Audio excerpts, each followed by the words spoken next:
Ένας απέραντος λασπότοπος στη Βαλένθια.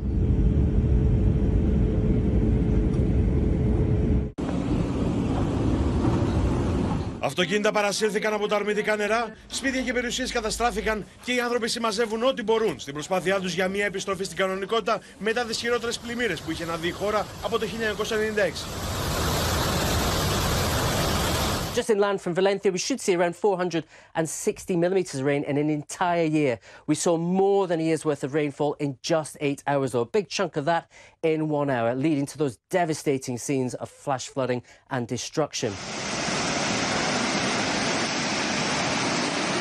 Τουλάχιστον 95 νεκροί, εκ των οποίων 92 στη Βαλένθια, με τις έρευνες για τους αγνοούμενους να συνεχίζονται, καθώς ο αριθμός τους παραμένει άγνωστος και οι φόβοι ότι ο τραγικός απολογισμός θα αυξηθεί παραμένουν πολύ έντονοι. This is where we've got a pool of cold air way up in the atmosphere. As low pressure develops towards the surface, we drag in moisture-laden winds off the Mediterranean. This air is warmer than the air above it. It creates an intensely unstable environment, and that's where air rises very quickly, allows the storm clouds to really fly up, aided and abetted by the winds hitting higher ground and rising as well.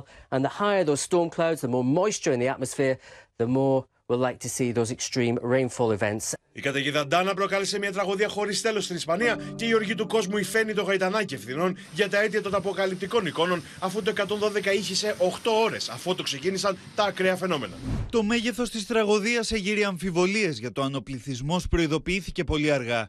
Η πολιτική προστασία έστειλε ειδοποιήσεις όταν υπήρχαν ήδη πλημμυρισμένες πόλεις.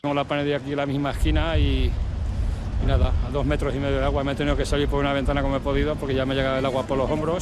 Fatal, fatal. Luego había un hombre ahí agarrado a una reja que se iba cayendo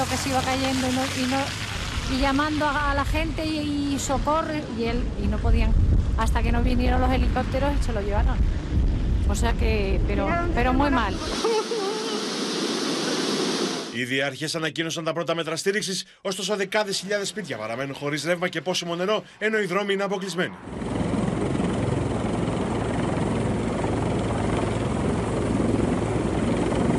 Μόνο την Τετάρτη 30 Οκτωβρίου πραγματοποιήθηκαν 200 επιχειρήσεις διάσωσης στο έδαφος και από αέρος. The whole of the town is covered in this thick layer of mud which absolutely stinks, and in some places it's as high as halfway of my boots. And we're told by people that we've spoken to here that they had absolutely no warning, that they heard about the situation on the television. When they looked out, the water was already rushing down the street here.